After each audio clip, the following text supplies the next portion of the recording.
welcome to episode 7 of Be His podcast. Happy April. This podcast I'm filming in advance, so I think this is coming out about middle of April, so Easter holidays kind of time.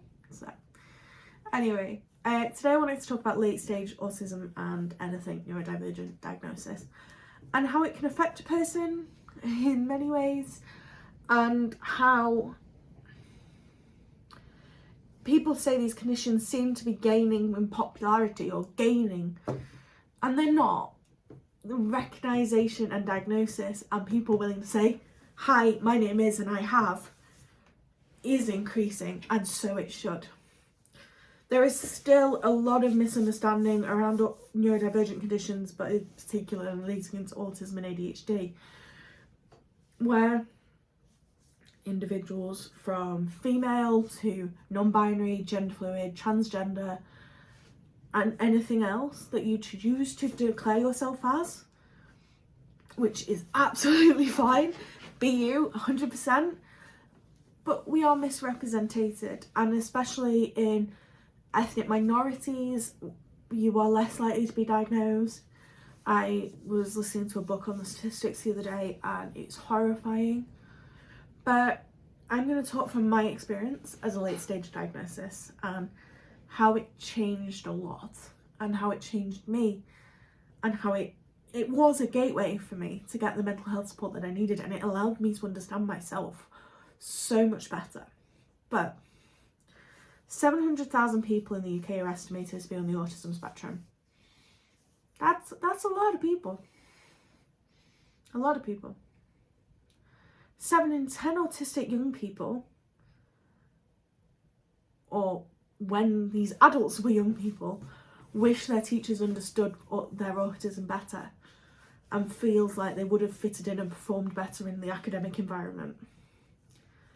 And these statistics are in the very binary of 4 men to every 1 woman is diagnosed with autism. And in reality, studies represent that it's 4 to 4. It's not more common in men, it's just men and young boys are, yes, less likely to mask like a female can. And that's not me saying that men can't mask. For me, getting a late stage diagnosis was almost like going through the stages of grief. And that may sound weird to someone that's not neurodivergent and not had a late stage diagnosis, or not lived or met someone who had a late stage diagnosis. But for me, getting my diagnosis, I did hit every single stage. First of all, I went into denial. And I remember it well, is literally what I've put in my podcast notes here.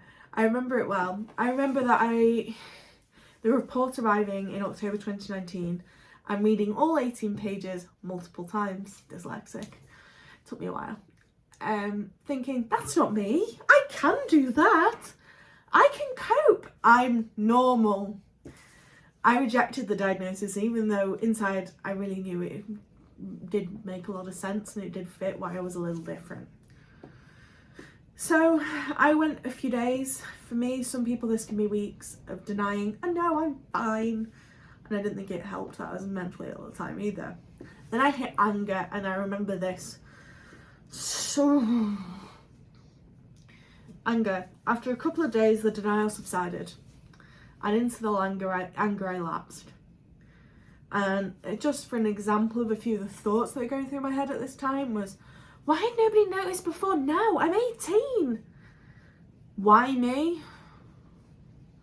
Why did it take me to get sick and mentally ill before anyone could understand the root cause of the problem with everything? And why? Why? I ask a lot of why questions. I think that's an autism thing, to be honest. Why am I so alone? Why does nobody get it? Why did school not notice? Why am I so different? Wait, is that why I like this? Is that why I do X? Is that why I do Y? How different my life could have been if I knew. I won't lie, this time I lashed out and I pushed everyone away. Had some of the worst autistic meltdowns that I now recognise with hindsight I've ever had in my entire life. I was unwell mentally as my autism diagnosis came through the post with a post-traumatic stress disorder one. And this is something I will be discussing in the podcast in Mental Health Awareness Month in May. So if you want to hear more about that, come back then. But from a variety of things that happened in the 2 years previous, which made me angry, as I looked at what happened and realised if I'd understood social cues better, and because some ways I take everything as everyone says at face value, maybe I wouldn't have got as ill as I did. And I had to accept everything for what it was, because you can't change the past, as much as I wish I could sometimes. Bargaining. Although the anger didn't win, for a long time I split in between anger and bargaining, almost like a way of coming in and then going back out again, in and back out again. I'd go and say, I'm not X, I'm not Y, I'm not Z. I could have traits, but I don't actually, am I? Wait, am I? Really? I spent weeks trying to break down each part of my diagnosis, trying to find alternative reasons for why I am the way I am. Yeah, I came to the same conclusion as the report eventually. Then the depression hit. Now I have to underline this as I was depressed anyway before I got my report, so this was like... Then the depression I was already experiencing became deeper. I fell into a pool of emotion that I did not have the tools, words, emotions and confusion couldn't help me get out. My mask couldn't save me now. I'd like to say I snapped out of it, but the pool just felt bottomless, like I was sinking in quicksand. But it didn't. It took me months. It took a few months for me to say I'm ready to talk. As I came to that conclusion, however, I felt a lot more than just a chemical and hormonal imbalance was my problem. And therapy helped give me the skills to climb out of the quicksand and out of the pool of emotion. And then the final stage of grief, acceptance. And I'm still learning to accept some things, but therapy isn't a quick process, and nor is it easy. It's exhausting, time consuming, and times make me feel completely hopeless. In that room, I had to knock down the foundations of myself and build from the ground up. I had to rebuild myself. In the months that came, I learned a lot about myself and the world around me, and how I'd been living in a neurotypical world while being neurodivergent. And it was like I was taping on my mask, and I had to learn to take that mask off and use it as a skill to put it on when I needed and put it away when I didn't need it, so I could live a healthier life in a neurotypical world.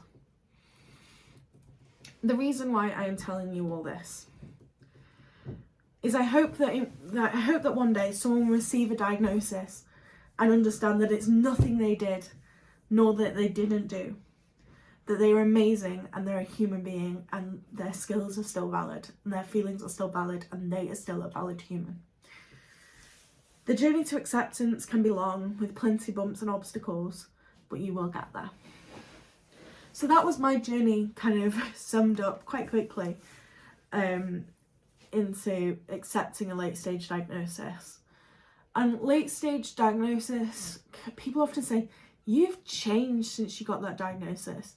And I often turn around, good, I needed to for my mental health.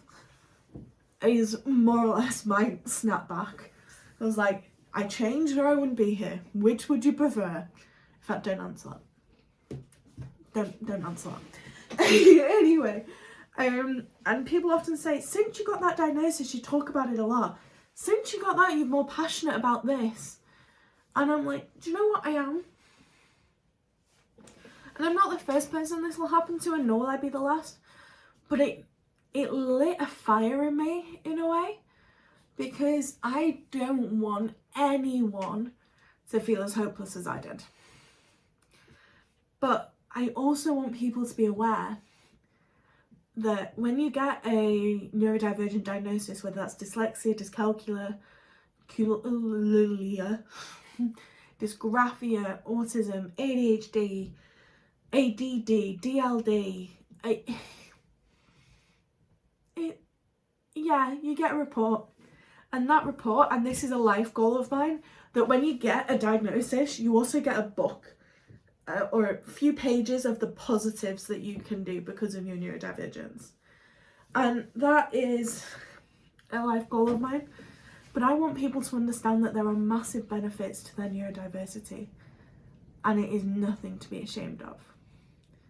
I want each and every person who gets an autism diagnosis or a neurodivergent diagnosis to realise that they may have struggles, but the way their mind works can make them unstoppable. And a late stage diagnosis can be difficult to manage, and often you end up with a late stage diagnosis because you find out your kids are autistic, and you read their stuff and you go, oh. Because it is likely, if your child is autistic, one or both of the parents are neurodivergent. They're still looking at that.